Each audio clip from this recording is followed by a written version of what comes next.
Good evening, Steve. Huge thanks for joining us on what must be an incredibly hectic day there at JPL. Oh, my pleasure. And I'm actually joining you from Denver because I'm with most of the science team we've gathered here in Denver. A lot of people are already in town for a meeting, so this was a good place to get together during the flyby. Excellent. Now, Jupiter is by far the largest planet in the solar system, but we know surprisingly little about it, don't we? So could you give viewers a kind of brief overview of the Juno mission? Sure. My pleasure. Of course, one of my favorite subjects. Even though Jupiter is 300 times the mass of the Earth and more massive than all the other planets combined, and we've studied it for hundreds of years, we still don't know very much about what lies beneath the clouds at Jupiter.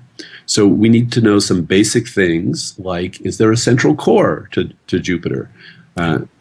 We believe there's an ocean of liquid metallic hydrogen that generates Jupiter's enormous magnetic field, but details about the size of that ocean and whether there's a core in the middle and the motions of the liquid and so forth that generate that magnetic field still remain unknown to us.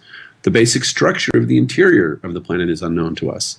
We see these belts and zones whipping around the planet.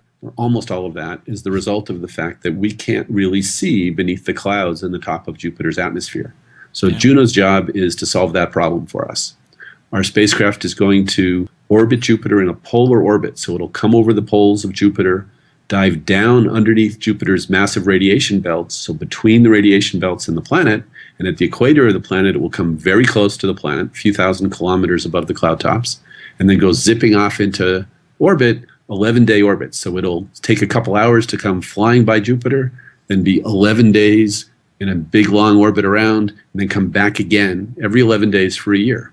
In the meantime, with Jupiter rotating every 10 hours, by adjusting the timing just a little bit of each of those orbits, we can get a new longitude stripe. So we'll wind up making a map of the entire planet, and we'll use gravity, because gravity comes from the entire planet, to learn about the interior. One of the pieces of information you really need to know is how much water is there in the interior of Jupiter. So we'll measure that as well. From all of that, by learning about the inside of Jupiter, we hope to learn about the origin of the planet, which teaches us about how planets form, how solar systems form, and ultimately, of course, where do we come from? You know, Steve, this is what fascinates me about astronomy and space exploration. Whenever we think we've learned something new, we find out actually that there's still this huge swathe of absolutely fundamental knowledge that we have no idea about. So I'm really looking forward to the results of the Juno mission.